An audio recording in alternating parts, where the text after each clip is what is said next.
Balik mo ako na eh. Yun yung nakapula, yung hirap na hirap Oo. kumilos. Sabi ko sa'yo eh. Deadlift. Siya. Ito yung umiiyak-iyak. Deadlift. Sabi ko sa'yo, ganun talaga pag ina-adjust. Tsaka, kahit hindi ka nga i-adjust eh. Kita mo yung sarili mo. Ito yung umiiyak nung nakaraan yung sabi niya, sobrang sakit talaga. Ang ginawa niya kasi, alam niyo ginawa niya? Deadlift. Ano yung deadlift? Pangalan pa lang. Pamatay. Pamatay na kaagad. Nag-deadlift si Sir. Siyempre, may umadjust. Mali yung Pumunta yan Sir Larito, parang taga-barracks ba yung kasama mo? Paano yung pamangkin? Oo yun, pero taga-barracks, tama? Taga-barracks kami. Umaganto yan oh. Panoorin niyo yung unang video nito. Pero sabi ko kay Sir, nung in-adjust ko, pangkaraniwan lang yan. Kasi pumutok na yan eh. Pero yung in-adjust ko ron, may aabangan na siyang benepisyo. May aabangan na siyang benepisyo. Kumbaga, mga 3 to 4 days o 4 to 5 days. Ayan. Nung nakaraan, hindi siya makaano eh. Makaayos na upo. Lalo pag humiga siya, nakita nyo. Sir, ayan o. Ayan, mapalag talaga yung kirot. Pero yun nga, sabi ko sa kanya, bumalik ka lang ng ano, kakalma rin yan. Nagkatotoo, kita nyo, nakakangiti na siya. Nung nakaraan ba, nakita nyo siya nakangiti? Hindi. Yan yung si Sir, maraming comment dyan. Marami raw siyang sakit na ano. May prostate ka ako eh. Hindi, Pero, totoo kasi, nag-deadlift ka eh. Maraming Pag comment sa akin. nag-deadlift ka, pop! Wala na. Kailangan talaga niyan, sige, kailangan sa deadlift kasi, paunti-unti. Kunyari, nag-work ka una, 40. Susunod, 45. Tsaka kailangan niya may spatter ka. Susunod, tapos, ang deadlift kasi may nilalagay na ano yan. May belt na ako nun. Yun, nilalagyan ng belt. Naka-belt na ako nun. Nakabelt na siya nun, pero bumigay pa rin. Meron pa yung isang pumunta rito noong nakaraan eh. Ilang taon yung par? 15 years old. 15 years old. Sobrang payat na. Payat pa. Pumayat Kumbaga, siya ka mo. siguro gustong pagpasok ng school, eh maganda na katawan. Alam mo kinalabasan niya? Deadlift. Dead yung katawan. Pero naayos ko naman. Pinagalitan ko yun. Sinermonan ko yun sa video. Sabi ko, siya lang kasi na gano eh. Dapat kayo, pag gagawa kayo ng yan, kailangan meron kayong instructor. Kasi itong ang may edad, kumbaga, may knowledge siya sa mga ganyan. Napiperwisyo pa, kayo pa kayang solo-solo lang, buwat-buwat ng pagka nagkamali kayo dyan, may lumagutok sa balakang nyo, talagang iindahin nyo. Pero ngayon, matanong kita, kamusta naman? Okay pa yun. Kaya lang itong kanan kong ano, sa lower back. May mga kutik-kutik. Kasi nga sir, pumutok na. Yung ini-explain ko sa inyo, pumutok na yan. Ngayon, iintayin mo pa yan mga ilang buwan. Kaya naman, kaso may kutik-kutik, hindi ka na pwede munang kasi nga, sumabog yun nung pagka... Kaya grabe yung react sa'yo, kita mo. Pahabang patagal ng patagal, para ka nangangabala ng daan, hindi mo na mayakbang yung sarili mo mga pa. Tayo ka. Nakakali ang ano ko pag nakatayo matagal. Pero kaya kita pinabalik kasi mag-i-expect na tayo lang hindi yung mapiperfect kasi hindi mo na kaya yung posisyon sa sarili mo. Hindi, pagilid lang muna. Di ba? Alam mo naman sa sarili mo kung gaano kasakit yung nangyayari sa'yo. Pero ako kasi malakas loob ko na mag-ganyan-ganyan kasi kabisado ko. Alam ko pati yung kalalabasan. Kaya pinabalik kita dahil dito na yung pagkakataon na kaya mo na yung ganyan, kaya mo na yung pakabila. Nung nakaraan, hindi mo kaya yung umiga, hindi mo kaya. Sobrang sakit talaga. Kahit naman hindi pa kita galawin, sobrang sakit na eh. Diba? Pero sa tulong nung finish ka ron. Tapos, nung hinahatak ito, sumingaw. Oh! Tanggal yung pagkaipit. Ganun talaga yun. Kumbaga, tatawa-tawa nga lang ako. Confident kasi ako na alam ko ang magiging outcome. Pero kung hindi ko alam ginagawa ko, malamang kakabahan na ako. Kumbaga, matatakot na ako. Pero kasi ako, kabisado ko na to. Libo-libo na kayong pumunta rito na mas matitindi pa sa'yo. Iba nga nakatuwat ng pumunta rito eh. Ganun no, hindi Buyo dyan. Ikaw, nakakaganon ka pa kahit pa. Eh, iba rito talaga naka-wheelchair pa eh. Pero wala. Hindi ako natatakot kasi alam ko yung magiging alam ko yung magiging ano, kalalabasan. Madadamage ko lang naman kayo. Madadamage ko lang naman kayo pag napalakas ako sa ganito. Ayan, nailubog ko to. Ayan. Pero yan, kontrolado yan.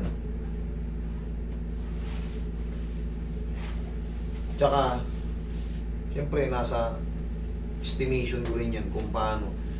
Mararamdaman ko na kasi yan sa adjustment, sa pagpiti ko sa inyo. Pag-squeeze ko, alam ko na kung saan napunta. Kaya nga kinakapa ko kung saan kayo komportable. Kasi kung di kayo komportable patagilid ng pakanan, tinula ko ng ganun, ibig sabihin sobrang lakas pa nung ano. Ito yung si Sir, yan. Sobrang, ayan. Nakangiwi yung mukha. Ngayon, nakangiti na. Yan, yan siya yung video Yan niya. yung unang nangyayari ito. Hindi pa yan pumapasok dito. Ano na yan, susukay-sukay na yan. Dahil yan sa deadlift. Ayun, hirap na hirap siya dyan. Pero, Alright. ngayon okay na siya. Ayun, kahit tagilid yun. Ayun. Yan, tingnan mo yung ano, sir. Ilagyan mo ng sounds. Yan. Yan, okay lang. Yan yung ano ng deadlift. Kaya tatandaan nyo, Ito sa kabila. tingnan mo yung mukha nyo. Yung baba. Oo. Kaya mo bang pumihit sa kabila? O, tingnan yung papipihitin ko yan. Hindi yan. Okay yan. Ngayon pakiramdam okay yan. Okay, sige. Diyan muna tayo. Kung sa Yan, kabila, kaya kung kinakapa sa ko yung ano kabila, dyan. papalingin pa rin kita eh. Kasi siyempre, kailangan i-adjust mo siya ng maalwan. Hindi yung sobrang sakit na, tsaka mo dun papipihitin. Lalo lang may ipit. Yung mukha niya. Kailangan mabago muna yung mga facet joint dyan. Pero ngayon sa linggo pa lang. Isang pitik pa lang yun. Nasira na yung disc kasi niya sa pagbuhat niya eh. Sakit yun. Grabe yun. Halos di nga siya makalakad eh. Kung matatandaan nyo, meron akong bata eh. May balik ko lang. May bata akong ano dyan. Sinermonan ko talaga sa video. Kasi nag-ano siya yung nagganyan deadlift. Ang pahit-pahit nag-deadlift tapos walang mga instructor. Maganda din katawan niya. Tapos pumayat siya. Sisirain mo yung sarili mo. Sabi ko malulumpo ka sa ginagawa mo. Kailangan talaga niyan. Proper yan. Paunti-unti. 30, 35, 40, 45, ganun. Hindi yung nagbuhat ka lang ng lumaki ka lang ng konti ng ano. 80 mo kaagad tapos ang timbang mo 55. Nag-80 ka kaagad. Kaya kung ma-expect mo, sira ka. Kailangan talaga may instructor kayo dyan. Hindi basta-basta yan. Kaya nga tinatawag na deadlift. Pangalan pa lang ng ano, position pa lang ng pagbubuhat, deadlift. Tsaka kailangan yan, may ano ka yan. Brace up, ano, sikmok sa ano, balakang. Wait na isa pa. Oh, kita mo ngayon, no? Nakakabuelta balintong siya. Kahit nasaktan siya noon, kung makapapansin nyo, tatawa-tawa pa nga ako dun eh. Kasi, kumbaga, alam ko na yung kalalabasan. Nakita nyo naman kung ano yung mga regular na nanonood sa akin, alam nyo kung gaano ko sinakasaliksik yan. Hindi nyo man ako nakikita nag-aaral. Siyempre, nasa cellphone na yan. Lalo kung may nakikita akong mga kakaibang ano, nagpapatulong ako sa Google. Eh, hindi naman kailangan talaga sure bulin. Magpatulong ka sa Google o kaya sa YouTube. Nandun na lahat, mga anatomy nandun. Okay, inhale. Exhale. Uy, huwag mong pigilan. Inhale. Sige, inhale. Yan, exhale. Balakang ko. Talagang gano'n yun. Aabot yun sa balakang. Kasi nasa balakang talaga yun. Tingnan mo sa leg yung hinata ko. Sabi niya, lumagutok yung balakang niya. Bakit? Abot ang traction hanggang sa may balakangan, sa puwitan, abot yan dyan. Namukutok yung bandang kanan. Kailangan tatandaan nyo. Inhale. Exhale. Kasi kanina, kaya ako inawat, gumanon siya. Hindi po pwede. Mararamdaman ko yan kung lalabanan nyo. Kailangan talaga open lang. Hindi naman kayo mapapahamak dyan. Hindi kayo mapapahamak dyan, maniwala kayo. Libo-libo na yung pumunta rito. Ilan yung nakarecord? 13,000 na yung nakarecord. Iba pa yung hindi nagpapabideo kasi minsan yung iba, private person eh. Kumbaga, alam niyo naman, may mga pupunta ritong doktor din, may mga pupunta rito mga abogado, mga artista, mga models. Hindi ako cover lahat. Yung iba, mga taga Dasmariñas Village, Forbes Park, ay yaman, kaya hindi para recorded yan. Pero lahat naman yan na ano, hindi, pupuha. Oh, ngayon, iba na, di ba? Malaki na yung ano, pinagbago. Naramdaman mo, no? Hanggang dito, no? Magutok yung bandang kanatan. Oh, yun yung traction yun. Sabi mo, sa leg lang hinatak, pero abot doon.